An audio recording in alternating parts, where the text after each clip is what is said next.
I'm talking to the serious students out there who want to make application of the principles that lead to the first deal. These are habits, and we're going to develop some great habits in the next 4 weeks. Tonight, we're kicking it off. I've never been more excited about anything that we've done so far. All right, let's jump right in.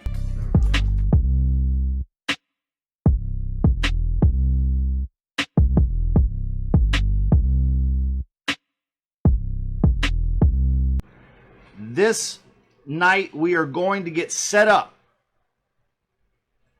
Yes, set up to close deals, okay? And next week, we are going to talk about generating leads for property deals, right? For these wholesale lease option deals, these virtual wholesale lease option deals, you got to generate leads. I'm going to show you how to generate leads on demand next week, okay? And then next week as well, we are going to be doing some role playing, okay? Not whips and chains, phone calls, all right? And text messages. We're going to be doing role play with talking to the seller leads that we generate next week. We're going to generate some leads next week, show you how to do that, and then we're going to introduce the conversation that you're going to be having with them. In week 3, we are not going to be doing role play anymore. We are going to generate leads, and then we are going to interact with those leads live on camera, talking with and texting with motivated sellers and homeowners that we have reached out to, and they are coming back to us as leads. All right, that is week 3. Week number 4 is finding buyers, okay? So you can see we are hitting the majors here. We are absolutely crushing the majors here. In week 1, we're going to get you set up. Week 2, we're going to show you how to get leads, and then we're going to introduce the conversation you're going to have with those leads. And week 3, we're going to generate leads again, and I'm going to show you live on camera us talking to those leads so that you can mimic these conversations in your business. And then number 4, week 4, we're going to find buyers. Boom! I just said it. I just said it. That's how you do it. Those are the big majors. So tonight, what I want to do, the first order of business, is I want to clear away all of the theory problems. Okay?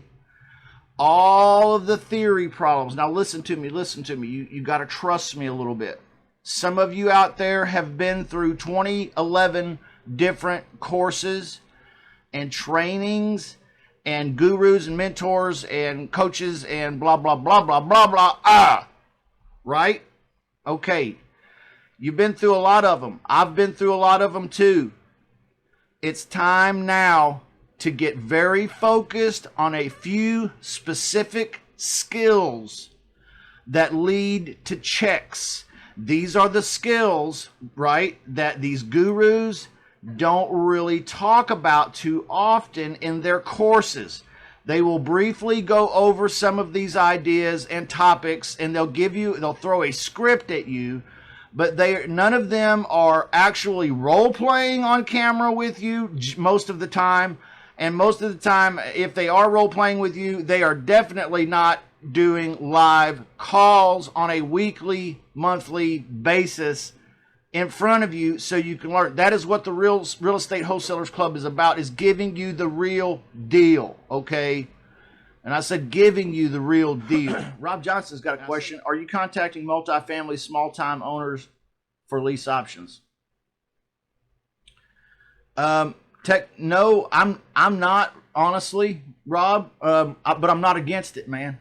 And the reason why I'm not is because I'm focusing on the single family residents, but there's nothing wrong with focusing on multifamily. I'm not against it. It would work just as easily and just as well if you have a motivated seller that wants to do a lease option or wholesale lease option deal with you? Absolutely, man. That's a good question. But typically I focus on single family residence. I focus on what I call the bread and butter.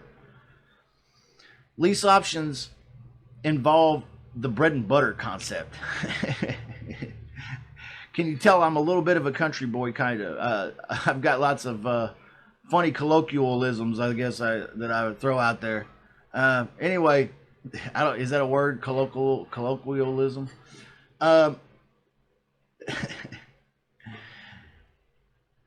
Yes, the bread and butter theory. The bread and butter theory is that you're looking in lease options, and what I'm looking for is the 3-bedroom, 2-bath, 2-car garage. That's it. All right. If I'm looking for a lease option, that's what I'm looking for. Okay. And the reason why I'm looking for that is because that's the house everybody wants, right? You want to live in a 3-bedroom, 2-bath. I guarantee you, if you live in a 2-bedroom right now or a 1-bedroom, your ass wants to live in a 3-bedroom, 2-bath, 2-car garage, right? And that is the standard. That's kind of the standard. So I know if I can get a single family residence that is, 3-bedroom, 2-bath, 2-car garage, I can find a tenant buyer. Boom! I can find a down payment. Boom! I can find that kind of money, right? And I can find it easy street. I can find it quick. Oh my goodness. And with the costs of housing rising in certain metropolitan areas in this country, and I'm living in one right now, if you get a 3-bedroom, 2-bath, 2-car garage with a lease option, woo, you found gold. You found gold. You're going to make some money. I mean, you're going to make some good money, right? Alifa says, when is it not a scenario to buy on a lease option? That's a great question. Oh my goodness. I love this question. When is it not a scenario to buy on a lease option? You are going to want to not buy on a lease option. Number one, when the house is not livable. Okay. In other words, when it's just an ugly house and it's not a pretty enough house for people to want to live in. Because remember, you're wanting to find a tenant buyer. You're wanting to find a tenant buyer. So these people are going to want to live in this property, okay? So that is one major, in my experiences here, that is a no-no. I will not go into a lease option deal with a property that I feel like is not a good living situation for a tenant. Because that's what I'm going to be looking for. Do I want to be responsible for, slumming out this crap-ass house, right, basically, and trying to find a tenant buyer for it? No. And another reason is because the tenant buyer, if he's got a brain in his head at all, he's going to say, hey, why would I give you this money as a upfront non-refundable fee when I could just put it into this house? I'll put it into this house for you. Because, look at all this crap needs to be done to it. Yeah, just forget that. Bread and butter, guys. 3-bedroom, 2-bath, 2-car garage. That's bread and butter. Will I do a 3-bedroom, 2-bath, 1-car garage? Will I do a 3-bedroom, 1.5 bath? Sure.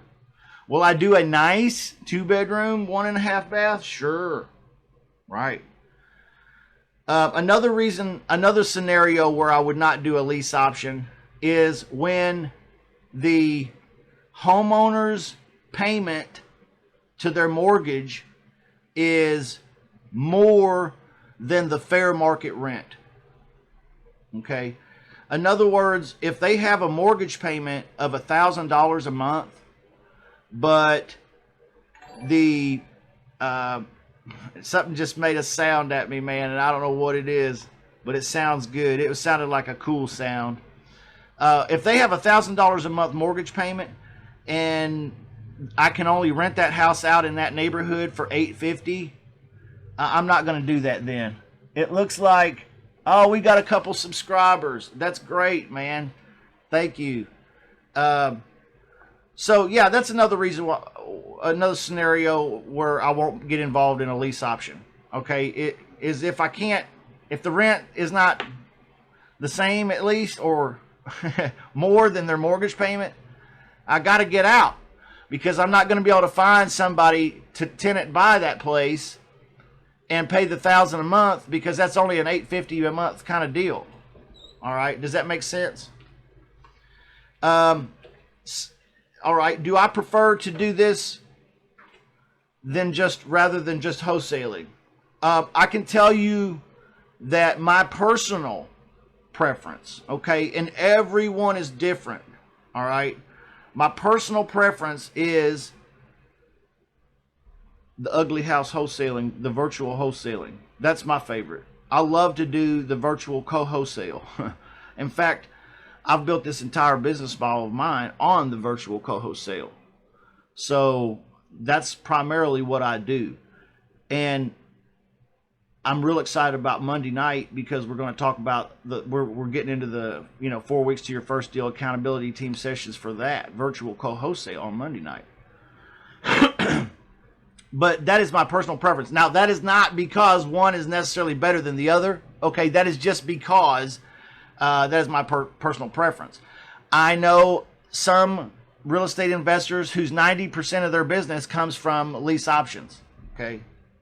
And then I know some that 90% of their business comes from doing, regular ugly house wholesaling. So, that kind of thing. Anyways, that's my preference, but it's not because of the things, okay? It's not because of the things. It's not because one's better than the other. Hey, Marie, what's up? Thank you, Marie. What I recommend is being a fully well-rounded wholesaler, okay? And by that, I mean that you want to not just have lease options or wholesaling lease options or virtual wholesaling lease options, whatever you want to call it, okay? Not just knowing that, and then also not just knowing ugly house wholesaling, okay, but also having a real good grasp of bank-owned wholesaling, of virtual co-wholesaling or joint venture partner wholesaling, okay? Get a good grasp on all of the aspects of wholesaling, okay? All of the different ways to do a wholesale, okay? There's lots and lots of wholesaling out there, opportunities, and it's not like it's just an ugly house.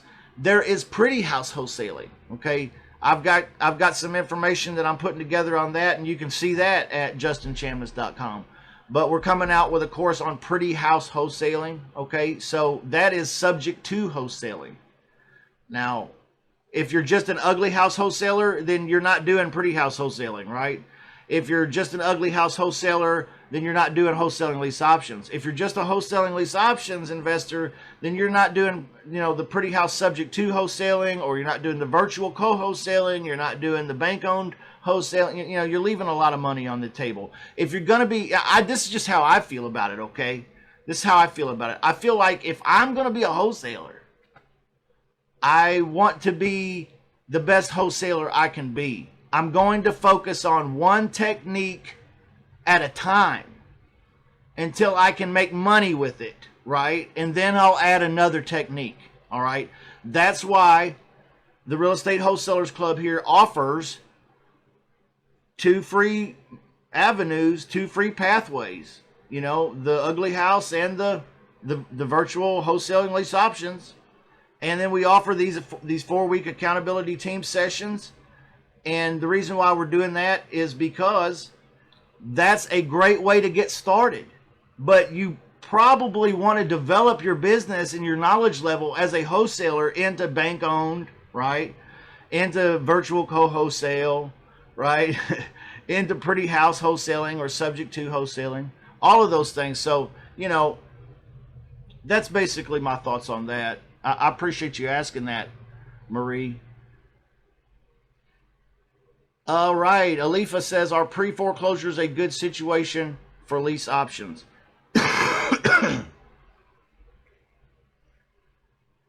Mike, I was thinking about you today, man. I was thinking about you today, Mike. Let's do this. Let's talk about Mike for a second. Mike, just you being around, man. Just you being around brightens my day. It really, really does. Just knowing that you're watching this video right now, it touches me, dude. I've missed you. And I just want to let you know that I'm very, very glad. I'm very glad that you're here tonight, man. Mike, I missed you, dude. I was thinking about you earlier today. All right, let's get back to Alifa's questions. Are pre-foreclosures a good situation for lease options? Yes and no. The reason why they are yes is because they're motivated, right? These folks are definitely freaking motivated. They are going to get out of this house one way or another. Hey, dude, no problem for being late, Mike. It's really okay. Don't worry about it, bro. All right. So pre-foreclosures are good in that scenario for a lease option, but they are bad for lease options because that homeowner already is back in payments. They're arrears in payments.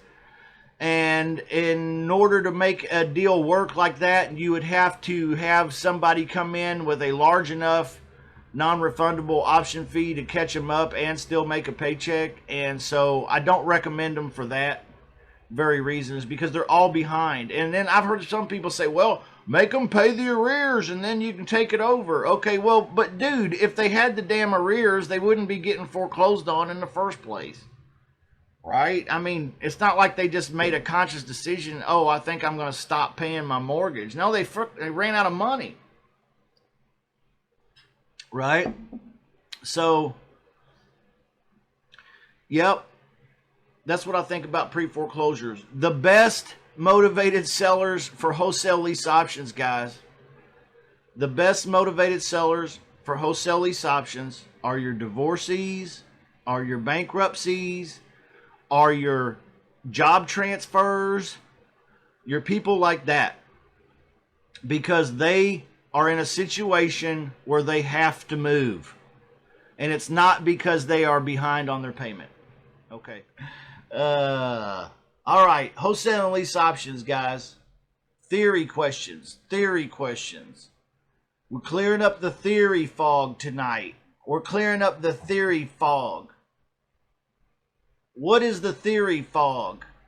You guys got questions about how it works? I've had some good ones so far, man. Any more? Any more good questions about wholesaling lease options and how it works? The theory of it all?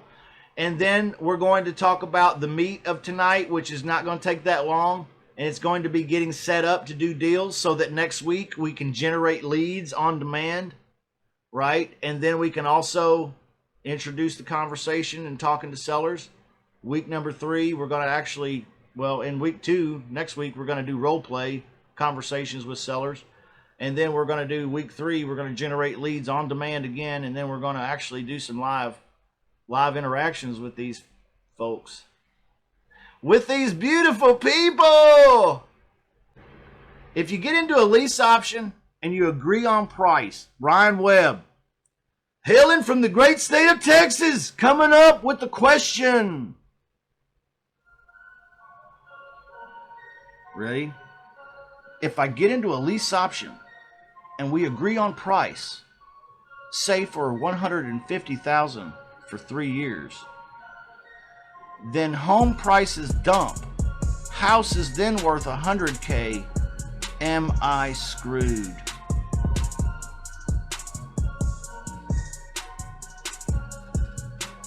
No, not screwed at all. And the reason why you're not screwed is because you actually did a wholesale lease option. So you assigned your lease option over to your tenant buyer. So they took over your lease option. So technically you are completely Ryan Webb, hailing from the great state of Ohio. All right, I'm sorry, man. I'm trying, you know. Sometimes my memory isn't as good as I want it to be, and I'm sorry about that. But hailing from the great state of Ohio, it's Ryan Webb. Yeah, nope, you don't get in any trouble. Here's what I do, guys, when I'm talking to the seller, when I'm setting up a lease option. Mr. Homeowner, in case the market goes down and your house is no longer worth $150,000, these fine folks are going to have an option to purchase the house at $150,000, but you won't be able to sell it to them for $150,000 because it will never appraise for that. And so at that point, and in that worst case scenario, Mr. Seller, you might be in a position where you'll have to consider lowering your price in order to help them buy, just because of the market. Do you understand that? And does that make sense?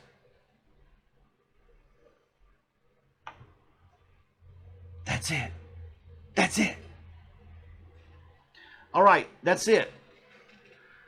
Talk about getting set up, you guys. Let me jump over here for the screen share again, and we will do a little bit of this action. Screen sharing. Here's part of your homework, guys. I know I've been kind of funny and silly, but trying to have fun and keep it a little more interesting. But let's jump right into being serious again, okay? If you haven't done the training modules, go back and do the training modules. You can find them at justinchamness.com, all right? If you haven't, do that this week before you come back to the sessions next week. All right. Second of all, homework. Go here in module number 2, the first conversation with the seller. And slide down here and click the materials button and let it take you to the materials for step number 2. All right. Because there's some homework that you need to do in order to be ready to talk to sellers. All right, it's pulling up. You just have to be patient with me because I'm also live broadcasting. Now, I do have this document in a Word format, and I also have this document in a PDF format. The PDF format is for an example, all right? And the Word document is for you to edit, right? Which is what I want you to do this week. I want you to edit this document, and I'm going to pull it up right now so that you can see exactly what I'm talking about. But you'll need to take this document and download it in the doc format, and with your Word or whatever, you know, this Microsoft program stuff is, you know, edit this thing and put in your logo. And if you're like, hey, I don't have a logo, then go to Fiverr.com and pay $5 or something for one, right? Or just make one, right? Or just go without it, but put your name on it, right? Take my name off of it and my phone number, right? And then, actually this email address doesn't even work anymore. But, yeah, make this yours, okay? And in doing that, I want you to read it, and I want you to understand it, because in this letter here, it explains all about what we're talking about, right? It explains the lease option to the seller, the questions that they would have, the answers to those questions. It has all of that stuff, right? It has down here at the bottom line, right? And then what are the lease option benefits to the tenant buyer, right? to the landlord or the seller, to the homeowner. These are things that you want to be very, very familiar with. And this is a document you are going to want to modify, because you are going to want to send this to your sellers. You are going to want to provide this to your sellers. You're going to, after your initial phone conversation, you're going to want to email them this. Okay? Or you're going to want to create a link, right? And you're going to want to send that to them via text, because this is a great professional piece that shows that you have a legitimate business and a real offer opportunity, right? Now,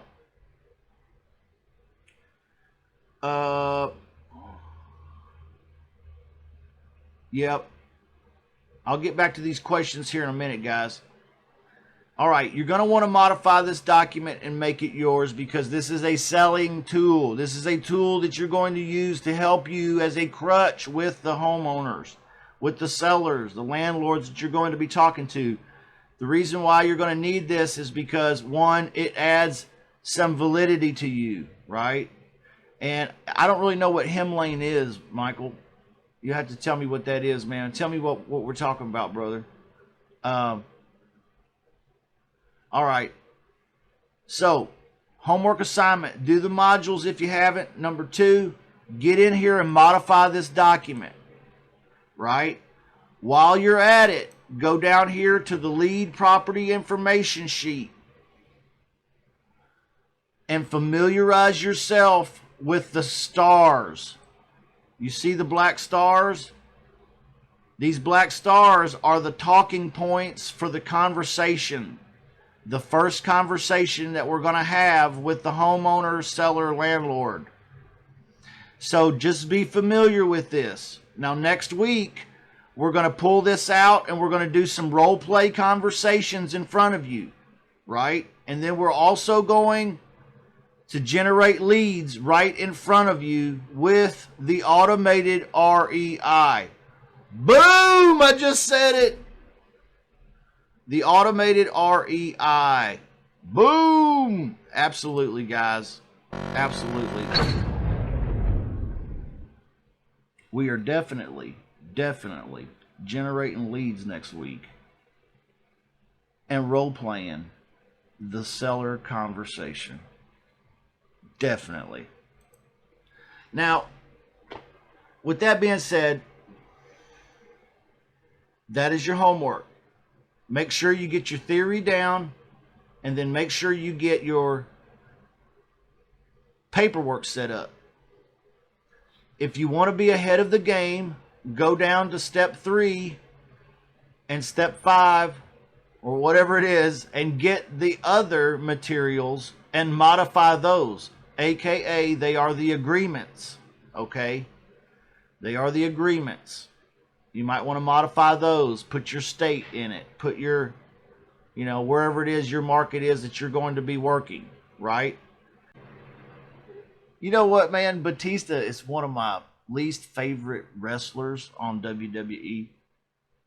But Michael Batista is one of my favorite dudes in the entire whole world. And I talk to Michael Batista like every day, because he's a cool dude. Okay, so your homework assignment, number 1, is to do the training modules if you haven't. Number 2 is to go through and modify those documents. Hey, what's up, Dre? Y'all thought I forgot about Dre. Yeah. I didn't forget about Dre. What's up, Dre? Go through, modify your documents. That's all Ryan Webb thinks about is WWE. Hey, dude, me too. Matter of fact, it's Thursday night. I'm wishing that I wish they had a show on tonight. Yeah, anyway. Do your homework, guys. Modify those agreements. Modify that document, that seller document, the seller leave behind, and make them yours. And learn them, okay? Learn them. Learn how they read, learn how they flow. In the other documents, there is definitely instructions on what documents, who goes where and who signs what. So, you know, if you just take the time to read and study through the agreements and do the modules this week and modify those documents and make them yours and get ready to launch into your market next week, launching into your market, into your marketplace. We're getting in your freaking head, right? And then we're getting into your heart, and then we're getting into your neighborhood, and then we're getting into your car. No, we're not getting in your car, but yeah, we're getting into your market next week. And we're going to be doing some, you know what, we're going to generate leads next week, Michael Batista. And then we're going to do role play. And then the week after, we're going to generate leads again. And then we're going to do the actual live interactions with the sellers. Hey, you're welcome, Alifa. WCW always had WCW Thursday Night Thunder. Yeah, man. You know, this fascist shit, man, where there can only be one. There can only, it's like Vince McMahon is like Highlander. There can only be one.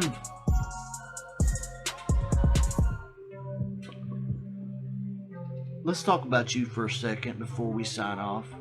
But what I'm going to show you right here in these sessions is the real concepts, the real doing of the thing, the skill sets that's required to make money in real estate.